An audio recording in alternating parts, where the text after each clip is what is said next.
Hare Rama, Rama Rama, Hare Hare, Hare Krishna, Krishna Krishna, Hare Hare, Hare Rama, Rama Rama, Hare Hare. Jaya Radha Shama Sundar Radha Shama Sundar Radhe. Jaya Radha Shama Sundar Radhe. Jaya Prabhupada, Jaya Prabhupada, Jaya Prabhupada, Jaya Prabhupada.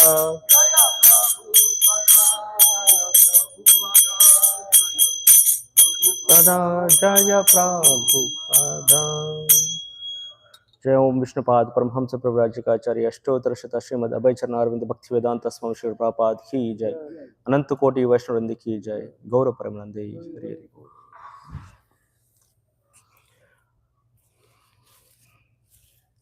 ओम नमो भगवते वासुदेवाय।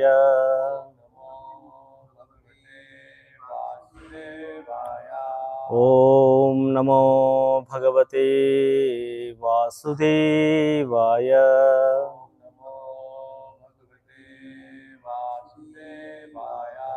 ओम नमो भगवते वासुदेवाय।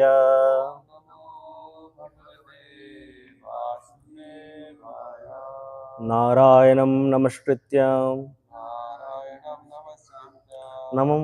नरं चैव नरोत्तमं देवीं सरस्वतीं व्यासं ततो जयमुदीरयेत्। नष्टप्रायेषु भद्रेषु नित्यं भागवत सेवया भगवते उत्तमश्लोके भक्तिर्भवति नैष्टिकी। Jai. Thank you for coming today for the Bhagavatam class. And Prabhuji, a mark jo rehta hai, that is the one we have to start, right? Or is the next one? 27, 28 we did. This one we did. Okay, so the next one will go. We're gonna do the next one. Maybe the last one. I think it's the last shloka of the chapter. Jai. Okay, reading from Srimad Bhagavatam, Canto 3, Chapter 27, Text 30. Canto 3, Chapter 27, Text 30. Please repeat after me. Yada na yogopachitasu cheto mayasu siddhasya visajjate anga ananya hetushva atha me gatihi shad atyantiki yatra na mrityuhasaha yadana yogopashitasu cheto yadana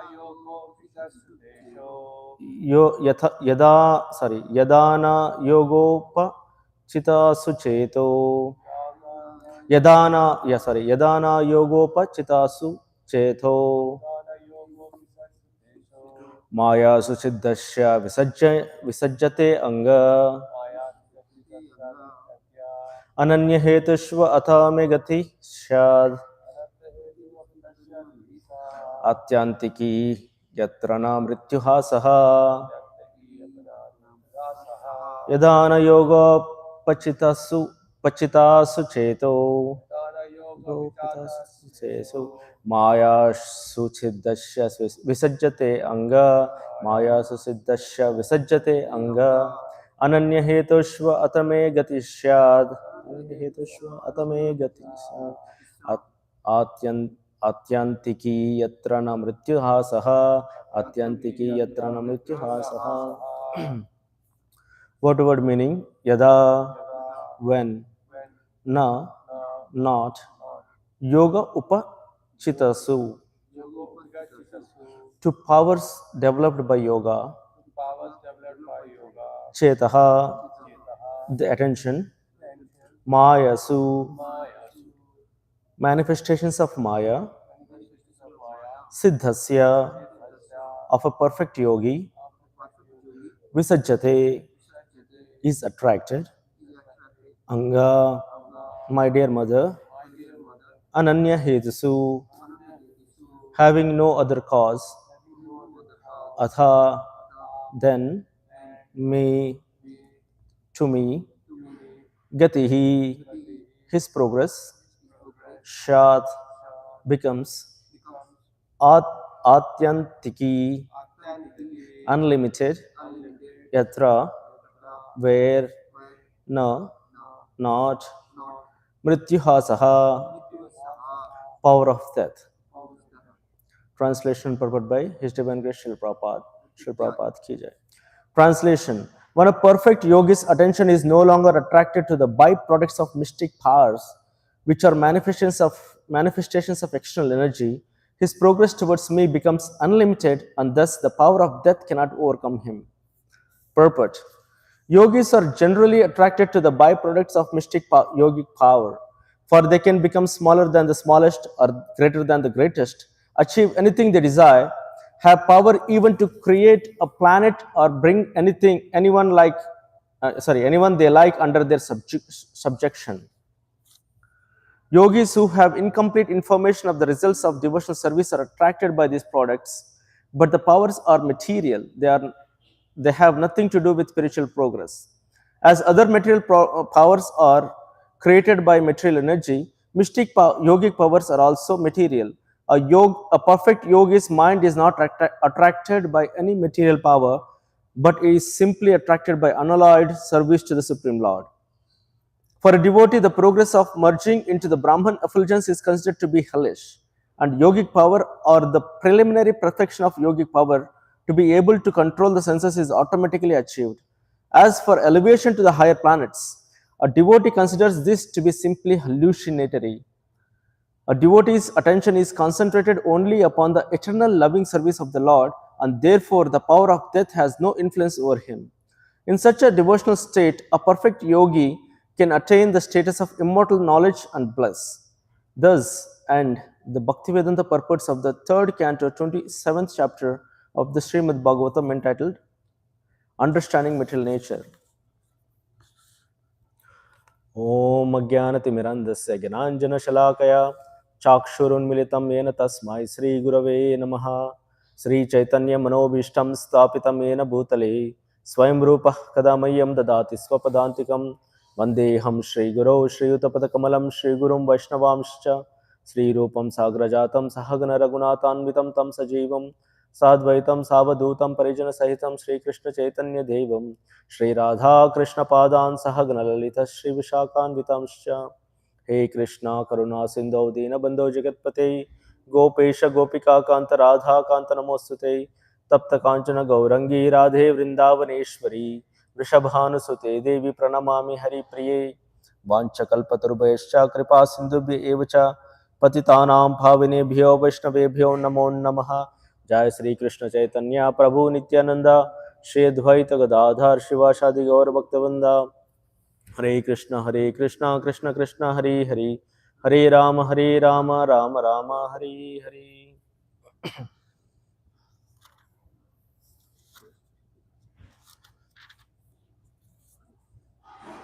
यदान yoga उपचितसु cheto. So this is understanding material nature. last verse of this chapter. Lord Kapiladev is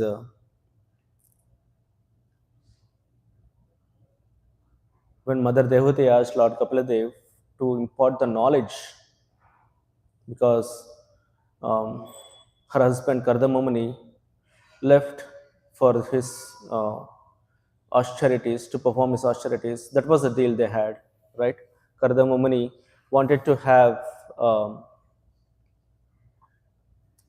marry. He requested Lord to provide a girl who is suitable for him, and Lord Vishnu has provided him, or yeah, Swambhu. He mentioned that Swambhu Muna will bring his daughter to him, so he can get married. So um, during the marriage, he had a deal. He spoke to Swambhu Munu already that after the marriage, after we have children, I'm gonna leave this, like I'm going to go out of this grihastha ashram and go to continue perform my austerities. So that's what he did. So when the time came when 9 daughters were born, when then this Kapila Lord himself, Lord Krishna himself appeared as Kapila, he was very happy with Kardamamuni and Mother Devahuti. So um, yeah, Kapila was born, appeared. When he appeared, then Kardamumni left. So Kardamumni left. Uh, then the problem was who's going to impart that knowledge to Mother Dehuti. Then Mother Dehuti requested, Kardamumni said, Lord himself has appeared as Kapila Dev, so he can impart you. And this is the same thing happening. So there's a discussion, chapters after chapters, like 8 chapters in sequence. Yeah, around 8 chapters in sequence. This is a conversation between Kapila Dev and Mother Devahuti. So they discusses different topics, especially this is Sankhya Yoga. So this is what is being imported, and the chapter wherein is the understanding of material nature. So Kapila Dev has spoken about 29 verses before this about the material nature, how it is and how should we treat this material nature, because we are all in this material nature, right? So we are all part of this material nature. All the living entities are part of this material nature. So in this verse, it is said that when a perfect yogi's attention is no longer attracted to the byproducts of mystic powers, which are manifestations of external energy, his progress towards me becomes unlimited, and thus the power of death cannot overcome him. So what does this mean? So Ashtanga Yoga or yogis. So what do there are 8 steps in this Ashtanga Yoga, right? Yama, Niyama, do's and don'ts, what to do, what not to do, what to quit, what not to quit. It's all the same, right? Like what you have to do? Wake up early in the morning. What you don't have to do? Don't wake up late in the morning, right? So this do's and don'ts, yamas and niyamas, they follow to regulate oneself, right? So how do you regulate oneself? By following the austerities. What we did in the Kartik month, we regulated ourselves and everyone quit some food, right? We love sweets, we eat, it's prasadam, but we quit. We say that that's a vow we took, that no sweets or urad dal, generally urad dal, it is quit. No dosa, no idli with urad dal. So why do we do that? We do that to regulate our body, to control our senses. Senses have no limit, they can go on and on and on. So the other day, someone was asking His Holiness Jayadvaita Maharaj, how do we control, or how can we achieve everything? Like, what we want to have, like, how can we achieve all the material needs? Maharaj said there is no limit for the material desires. They keep growing, they keep coming up. There is no limit. What is the limit? Maharaj gave this example also. There was this person in India, he got 1 crore rupees. He worked hard and made 1 crore rupees. Then he was telling Maharaj that he wants to go now to 2 crores. Then he was telling, like, it'll grow, the desires will grow 2 crores and it'll go to 10 crores.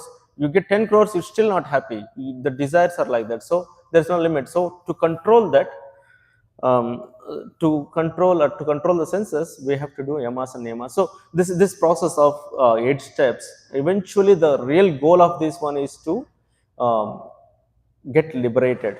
Moksha is the last one, right? But what we happens is, like, in this process of yama, niyama, pratyahara, and all other things. So basically, like, controlling the senses, everything, asanas, all those things we perform. But people, they just get stuck at this level. Which level? They just stay at the benefits. They just start taking the benefits of the process, and they say that this is good enough. Like, for example, asana is one of the steps where people are thinking they want to make their health healthy. Yes, that's good to have healthy life, but that is not limited for having only healthy. Exercises are not limited for being healthy. They have to be extended and go forward to the bhakti level. So that's where.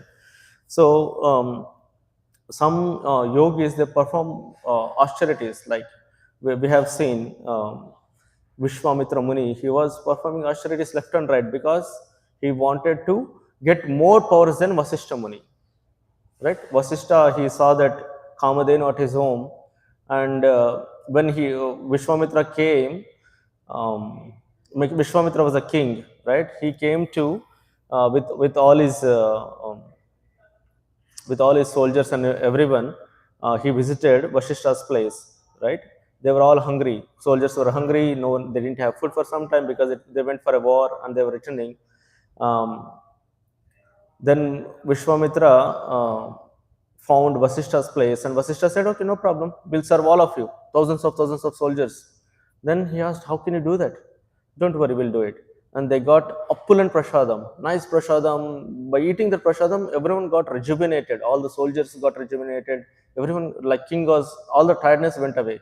Then Vishwamitra said, "How did you do that?" He said, "I have Kamadhenu. Kamadhenu, ask for it, just pray to her and she'll give everything, whatever you want. Unlimited food, unlimited prasadam." Then Vishwamitra said, then this Kamadhenu should be in my kingdom. What do? You are just a sage. You are in the forest. Why do you need this Kamadhenu? I want this Kamadhenu. Then Vishwamitra said, "I can't give it. It's my only source and I cannot give it." So Vishwamitra, being the king, he forced to get that Kamadhenu. He thought that Vasishtha is just a muni, like a sage. He doesn't have powers. But Vasishtha, he could not, Vishwamitra could not control or could not steal Kamadhenu from the hands of, because of the powers of Vasishtha, he could not overcome the powers of Vasishthas. So he left the Kamadhenu, and he wanted to take the revenge. So that's why he started performing austerities. Left, he was Rajarshi, became then Maharshi, then he became Brahmarshi. So that level. So he thought, even though I'm the king is useless in front of a Brahmana or the powerful devotee. So he wanted to become like that. We started performing austerities. So what happens when we start performing austerities? We get all the mystic powers. What kind of mystic powers Vishwamitra got? Do you know? The mystic powers he got was he was so powerful that he could create a second Swargaloka. Right? It's duplicate Sarvaloka. What is that Swargaloka called? Forgetting the name. That person. Which one? Yeah. So he was so powerful. He created this Swargaloka. Second one, just because he sent one of the kings came to him and he said that I want to go to, please, I want to go to Swargaloka with this body. Yashisha said, "It's not possible. You cannot go like that. You are sadhu. You can do anything. Please do it for me." He said, "Okay." And he sent him to Indraloka. All the demigods said, "You're stinking," because human body stinks, right? Human body naturally stinks. In Swargaloka, they have beautiful, they don't stink. The demigods don't stink. So they threw him out. Then when he was falling down, Vishwamitra stopped him right there and created another Swargaloka. He said that this is your Swargaloka. So that is the power a mystic can get too. So when you get into the powers, what happens is that you feel this is good. That's what we see, right? In this world, what happens? Someone can just do something and create gold. We take it. People get attracted to that. Right? We have some personality like that, right? He can create gold. He coughs and creates a gold. So this all mystic powers, and this is possible. This is possible. So what we're trying to say here is that these mystic powers are there, but the fundamental point we need to understand is this is material. All this will go away. That person who used to create gold is no more. He's not there anymore. Then what is the use? What is the use of this mystic power that we had? So that's what it says. when a perfect yogi's attention is no longer attracted by byproducts of this mystic power. Byproducts are so attractive. They'll make you king, right? They can pour money to you. Like, if this is the thing, right? Opulence attracts everyone. Opulence, strength, like all these six, right? All these six bhagas, opulences will attract everyone. So this when you do perform austerities, because of this mystic powers, you get all these extra things. Like Srila Prabhupada mentions in the purport that you can become smaller than the smallest, greater than the greatest. So all these powers you can do.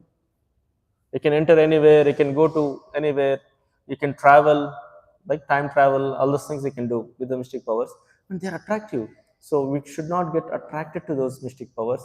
And our goal should, like Kapila Dev is saying that, which are all these mystic powers are manifestations of the external energy, and when one is not attracted to such mystic powers, then the progress towards the Lord will get unlimited. You don't get attracted. You don't, like, Hiranyakashipu was asking for different, such an austere work he did, right?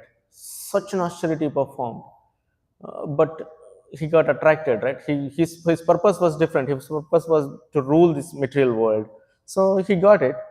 But if a devotee doesn't perform such certain austerities like that, and you don't get attracted to those to the benefits of these powers, then it is unlimited. For example, Dhruva Maharaj. Dhruva Maharaj's goal was to attain a kingdom much better than his great grandfather. Who is his great grandfather? Brahmaji. Brahmaji, he wants to become bigger than Brahmaji. With the kingdom he wanted is bigger than Brahmaji. That was the goal he had. And he was Kshatriya, so he was huffing and puffing while leaving the palace. He was very much offended, and he went out to find Vishnu. So when he performed the austerities, because of the mercy of Vishnu, he forgot all those things. He felt, he says that the desires I had, this material desires I had, were like pieces of glass in front of a diamond. So that's why. So our devotees are devotional. We should not get attracted to the mystic powers, but we should get attracted. If we don't get attracted to the mystic powers, the mercy is unlimited. So that's what it becomes towards me. His progress towards me becomes unlimited, and thus the power of death cannot overcome him. So we see that in Dhruva Maharaj's case, where the power of death, he puts its feet on the back of death to climb onto the chariots of Nanda and Sunanda, Vishnu Dutas, right? Nanda, Sunanda. So that is the power we can achieve just by not attracting to the mystic powers. So that is what this verse says. Two things here I want to say is that I saw some words, very interesting words. Anga. So Visajate Anga. So Anga is a beautiful word actually. If you see, when someone is talking to you, right, closely, like close friends, close people, you address them with Anga. So the Anga is addressed by Maitreyamani to Vidura. He always said Anga many times in that conversation. We see Anga, and Anga is addressed by Mother Suniti to Dhruva Maharaj. When they are talking, she addresses son as Anga. Anga means part of my body, like my heart, my dear. That is Anga. So here, Kapila Devi is addressing her mother as Anga, like my dear mother, dear. So that's one good thing. I mean, that's one word. The other word I used was Yadha. Yadha means when. So yada hi dharmasya glanir bhavati bharata, right? Yada, when and where. So when. So dha is when you add yada, we have like the different versions of dha is like kada, tada, yada, and tada. Tada means when. Tada means then. So they all go together. So this is the two words I just attracted to my attention, and yeah. So we close this chapter. Now we'll go to the next one. I mean, not, no, next class will be a new chapter. Any reflections you want to share? Okay. Srila Prabhupada ki jai. Thank you so much. Hare Krishna.